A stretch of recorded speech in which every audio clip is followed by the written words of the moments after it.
Hello friends, welcome to my channel ఇష్టమైన వంట. మీరు కనుక ఫస్ట్ టైం నా ఛానల్ని చూస్తున్నట్లయితే లైక్ చేయండి, షేర్ చేయండి, సబ్స్క్రైబ్ చేయడం మాత్రం మర్చిపోద్దండి. ఫర్దర్ అప్డేట్స్ కోసం గంట సింబల్ని ప్రెస్ చేయండి. ఇప్పుడు మన ఇష్టమైన వంటలో మన recipe instant dosa mix. Instant dosa mix అంటే మనం బొంబాయి రవ్వతోనో లేకపోతే గోధుమ పిండితోనో తయారు చేయట్లేదండి. ఇది మనం మినప్పప్పుతో తయారు చేసే ఇన్స్టెంట్ దోశ మిక్స్. అది ఎలా తయారు చేసుకుందామో చూద్దామా. ముందుగా నేను గిన్నెలో మినపప్పు తీసుకుని బాగా కడుక్కున్నానండి 2 టైమ్స్. ఇక్కడ నేను 1 కప్పు మినపప్పు తీసుకున్నాను. దీంట్లో వాటర్ అంతా వంపేసి ఒక వెడల్పాటి పళ్ళెంలో ఇలా ఎండలో ఆరబెట్టాలండి. ఎండ ఎక్కువగా ఉంటే హాఫ్ డే సరిపోతుంది, లేదంటే 1 డే ఉంచండి ఎండలో. ఇలా ఎండలో బాగా ఆరనివ్వాలి. చూసారు కదా, ఇలా ఆరనిస్తే సరిపోతుంది. ఇలా ఎండలో ఆరిన మినపప్పు ఓ బౌల్లో తీసుకున్నా అండి. చూడండి, అసలు ఆరిన మినపప్పు లాగా ఉన్నాయా, ఎండలో పెట్టినట్టున్నాయా, నార్మల్ మినపప్పు లాగే ఉన్నాయి. ఇప్పుడు నేను దీన్ని ఒక ప్యాన్లో తీసుకొని బాగా ఫ్రై చేస్తున్నాను అండి. దీన్ని మనం కొద్దిగా దూరగా ఫ్రై చేసుకోవాలి. దీనికి నాకు 4-5 మినిట్స్ టైం పట్టింది. చూసారు కదా, ఈ రకంగా. దీన్ని ఇప్పుడు మనం వేరొక బౌల్లో పోసుకొని చల్లారనిద్దాం. అదేవిధంగా ఇదే ప్యాన్లో నేను 1 కప్పు మినప్పప్పుకి 2 కప్స్ బియ్యం తీసుకున్నాను. దీంట్లో కొద్దిగా 1 టేబుల్ స్పూన్ మెంతులు తీసుకొని బాగా వీటిని కూడా ఫ్రై చేస్తున్నాను. చూసారు కదా, ఈ రకంగా నెమ్మదిగా 4-5 మినిట్స్ ఫ్రై చేస్తే సరిపోతుందండి. ఈ రకంగా వస్తే మనకు సరిపోతుంది.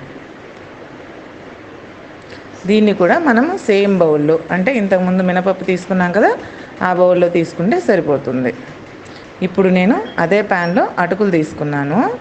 అటుకుల్ని కూడా బాగా ఫ్రై చేయాలి. చూసారు కదా, బాగా 2 మినిట్స్ ఫ్రై చేస్తున్నాను దీన్ని మనం మళ్ళీ అదే బౌల్లో వేసుకొని చల్లారనివ్వాలి. అదే ప్యాన్లో నేను పచ్చిశనగపప్పు కూడా ఫ్రై చేశానండి. దీన్ని కూడా మనం బౌల్లో తీసుకొని బాగా చల్లారనివ్వాలి. దీన్నంతా మనం మెంతులు, అటుకులు, పచ్చిశనగపప్పు వేయడం వల్ల దోశలు బాగా క్రిస్పీగా మంచి కలర్ వస్తుందండి. అందుకని నేను వేసుకున్నాను ఈ 3. చూసారు కదా, చల్లారిపోయింది. ఇప్పుడు దీన్ని మిక్సీ జార్లో తీసుకొని మనం ఫైన్గా పొడి చేసుకోవాలండి. చూడండి, చాలా బాగా మెత్తగా పొడి అయిపోయింది. అయినా కూడా మళ్ళీ మనం ఒకసారి జల్లిద్దాం. ఏమైనా కొద్దిగా బరకగా ఉంటుందేమో, కొద్దిగా జల్లిద్దాం దీన్ని.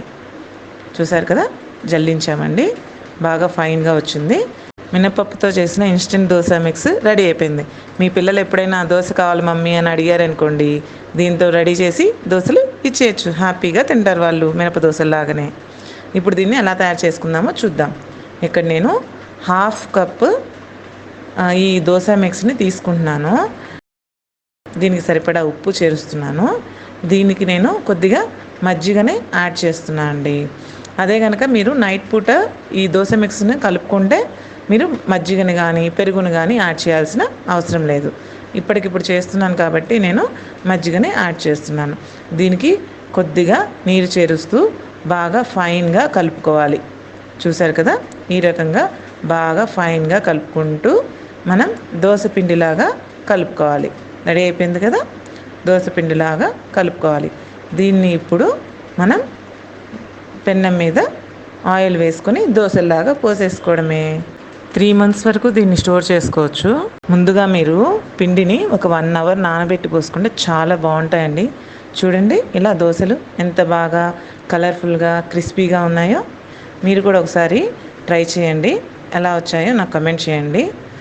దీన్ని మనం పల్లీ చట్నీతో కానీ లేకపోతే ఆనియన్ చట్నీతో కానీ తింటే చాలా బాగుంటుందండి. మీరు నా ఛానల్ని లైక్ చేయండి, షేర్ చేయండి, సబ్స్క్రైబ్ చేయడం మాత్రం మర్చిపోవద్దండి. ఫర్దర్ అప్డేట్స్ కోసం బెల్ ఐకాన్ని ప్రెస్ చేయండి.